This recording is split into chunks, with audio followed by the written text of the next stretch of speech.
Okay, so Mike, can you talk about the evolution of Doris from Laura's short film to the pages of your screenplay that you co-wrote with her to when Sally comes on board and you began to collaborate on developing the character in discussions and on the set?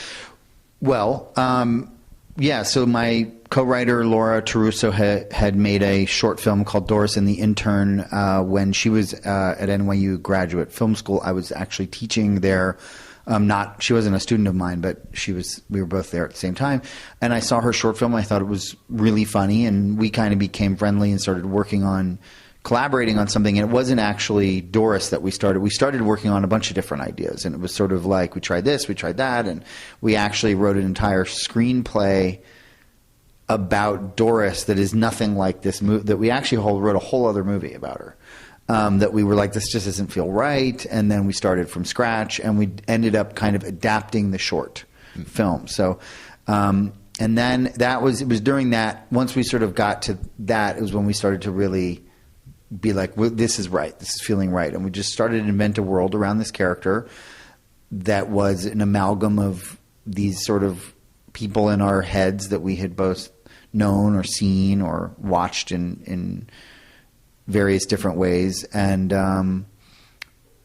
the script went through many different drafts and lives, and sort of starting as something that was more broadly comedic, and then getting it closer to something that had that getting to some more of the serious truths that are going on in the movie. And then Sally Field, we were actually at the point of, now we're going to make a movie, we need an actress that can play Doris, or otherwise there's no movie.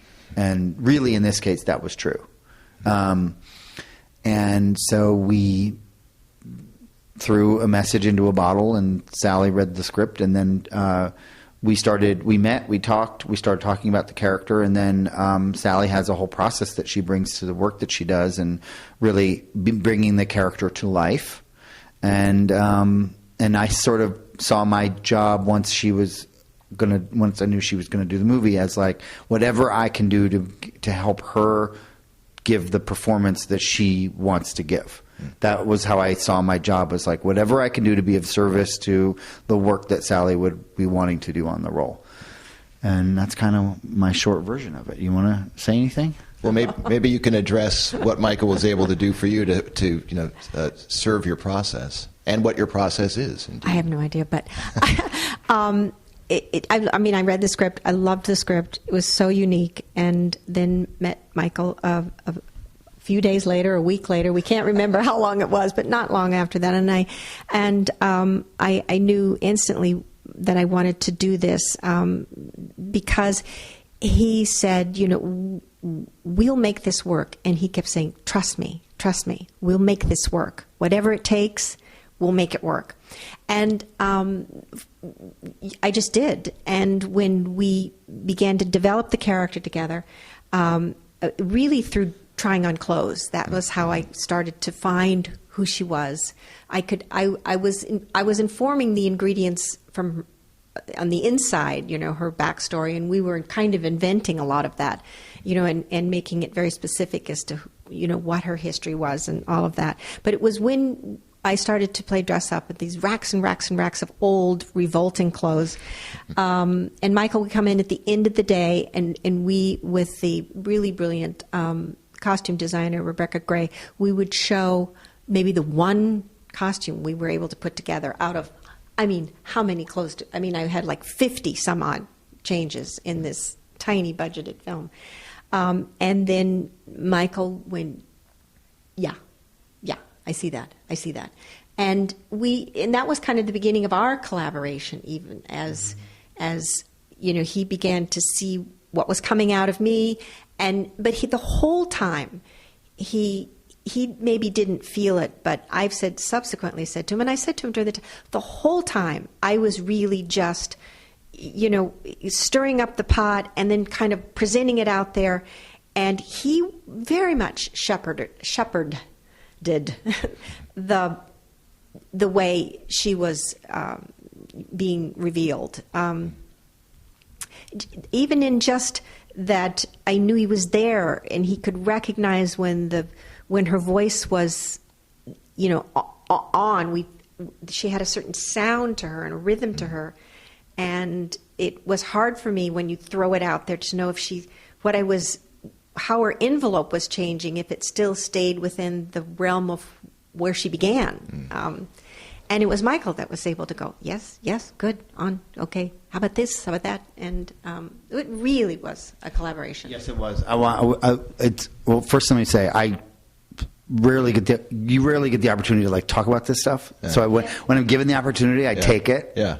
And I'm like, I don't care if I'm talking too much. But I am very much of a sort of journey is the reward person. And so I'm very much like the creation of it is so much where the really, if you're not enjoying that part, then there isn't anything, So what hearing Sally was saying just now did bring back to me this one kind of interesting, thing that, and I've said, and I said this, I have enormous respect and awe of what a real actor can do, and how special of a talent that is. It's like, it's a very, rare gift to really have, but regardless of that, what she was saying is like when you were saying you knew I was watching, it's like that is that feeling of like she's the sort of the contract you make, especially with something like this, is she's like, I'll go there, and then my side of it is like I'm watching. Like, and I got like a safety net there. Yeah, like I'm here, So like she's in front of the camera, and it's like she comes up to me, and it's like I watched I saw every little move. I saw every little piece of it. And it's very intimate. It is very intimate. It's very intimate. Times, I would do things and come back and go, "That's it? That can't work." And he said, "No, that was that." I said, "No." He said, "Oh, yeah." Really? Because if you're inventing this whole new world that's outside of yourself, and many times she's doing things that Sally would go, this is outrageous, don't do this. But you fling yourself out there. It was only Showalter's eyes that would catch me and go, trust it, that's it, you did it, that's it. And I would want to second guess it. Yeah. But many times he would say, no, done. Yeah, that's sort of what the film is about, though, too. One of the interesting facets of Doris's character is how she has this kind of arrested development, and in a way that kind of enables her, this unspent youth, to kind of claim that unspent youth in this relationship, this May-December relationship. There are moments in the film when that prospect doesn't seem so ridiculous, which I'm sure is very deliberate. And then other moments when it seems like it might be possible for that relationship to be a romantic one. How did you see it, and also the degree to which age is just a number? So let's see. Those are two different questions. Oh, yes. How did I see what? The relationship between the two, I guess. Talk about that a bit. The reason the movie struck me, the screenplay struck me, is for two reasons.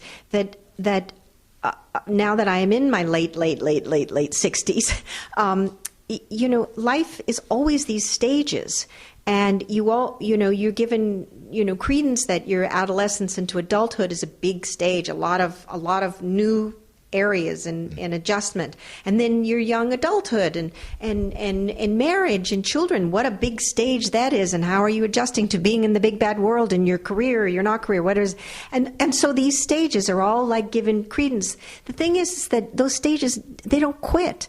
Every 10 years maybe, or even longer, you have a whole new stage where everything is new.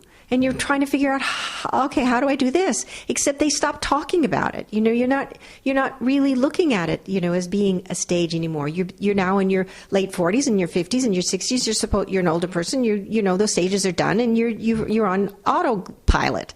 And that's just not true. Yeah. Everything is new, and you're old and new at the same time, and you feel you're trying to hide it because you're not supposed to be so awkward, and yet that is the truth. And so I responded very much to that, and also to the fact that no matter how old you are, somewhere inside you're still that person that you always were when you were 16, when you were 12, and 16, and 18, and 22. It's still in me, that same exact person. Now, there are other aspects of that person that has more miles in the saddle and who has more years accumulated. But I'm still that person. So when you sit across from somebody, no matter what age they are, no matter how many years separate the two of you, if down deep inside that person and this person connect, see each other, that's what human beings want to do. They want to connect. And so that's a curious thing that society says, these two people connect the way humans need to do, and yet they don't go together. So that was an interesting thing to examine. Now, if I had been a man and he had been a woman, it would be no big deal. It would be called an Audrey Hepburn film. Fair point, yes. Now, you've talked about your upbringing, and you once said, twice we had all our things in our house repossessed, and it was extremely influential to me, that kind of real insecure existence. It strikes me that that formative experience had to inform your understanding of Doris's quote-unquote clutter habit. Is that true? Well, I don't think it was specifically that. I mean, it's certainly that kind of upbringing because I lived in a working class show business family, and I think what I've said before is more than once. So I don't even say it was twice, more than once, and I won't say how many times. We just simply, lost everything, and had to move real quick. So that is a real learning experience as a child, as a young person, and that informs me certainly always. And Doris is not quite like that. I think Doris's issues are not about the fear of having it all taken away. I think Doris is using. I believe we sort of created this world that her mother, that she took care of most of her life, was a very sort of dominating spirit, a big spirit that sort of took all the air out of the room. So Doris got smaller and smaller, and that her mother was more of a hoarder than Doris, and Doris collected all these things to bring for her mother. But Doris came to have compassion and feel camaraderie with these things and with her clothes, because she was such a hermit, so cut off from the world, which obviously she was predisposed to do that. But it was it was the perfect fit between what her circumstances were and what something in her was already yearning to do was to hide. And so I think it's slightly different than the fear that everything will be taken away. A question for both of you to wrap up, because we're nearing the end of our time already. It's amazing. It seems like in Hollywood there can be this, like in any segment of society, this yearning to kind of be a part of the club. Whether it be in acting, to be taken seriously as an actor, or maybe in the comedy community, there's a sort of tight-knit comedy community, maybe it's slightly different for stand-up, but they're interrelated, but stage and screen comedy. So when did you both feel like this, there was a kind of a moment where you realize, I'm in the club, I've gotten in the club? Well, I'll say personally, it's my phone, sorry. I've never had that moment. And actually, I don't want to be in the club. But I don't even want, the truth is, I don't want to be in the club. I'm one of these people who my whole life I sort of am jealous of the club, but secretly don't want to be in the club. It's like Groucho Marx said, right? Oh, is that what he said? Yeah, right. Yeah, exactly. Yeah. I mean, it's like maybe it's like I don't like, and this is what I like about Doris. It's like I like people who do their own thing, and there's something about a club that's the group think of a club that I find there's something can be very for me, I can feel very alone in a club. Like when I'm in a clique, I feel alone. And so I'm not into clubs. Oh gosh, clubs! we can't. We'd have to agree with you to be able to even answer the question. I think I feel very much like like Michael. Part of me feels jealous. No one wants me anywhere. That kind of thing. Woe is me. I'm Eeyore half the time. But I really am very reclusive. I really don't. If I'm invited to a party or something, and I don't think that's even your question, but and we want to be included in the club of successful people, or what is that? I don't know what it is quite that your question is. That you've arrived and you are, you're given regard and respect. I could give a rat's hind end. Honestly, the only thing I want, the only thing I've ever wanted, is the opportunity to do good work. I don't care. Don't give me a badge or invite me into any club or any. I don't want to arrive anywhere. Just please let me do my work. That's all I care about. And if you have to be respected to do that, well, oh gosh darn, I'll figure that out too. Oscars. Oh, be in that club. I hope not. Oh well, I'll win some. So. But I hope not. I hope not, because there sure is a lot of really, really remarkable artists and talents who've never even gotten close to winning awards, and I think the awards are all suspect right now. I'm going to say it. I'll hate myself. Well, I'm sure there's much great work ahead for both of you. Thank you much for talking to me. Thank you. Thank you so much.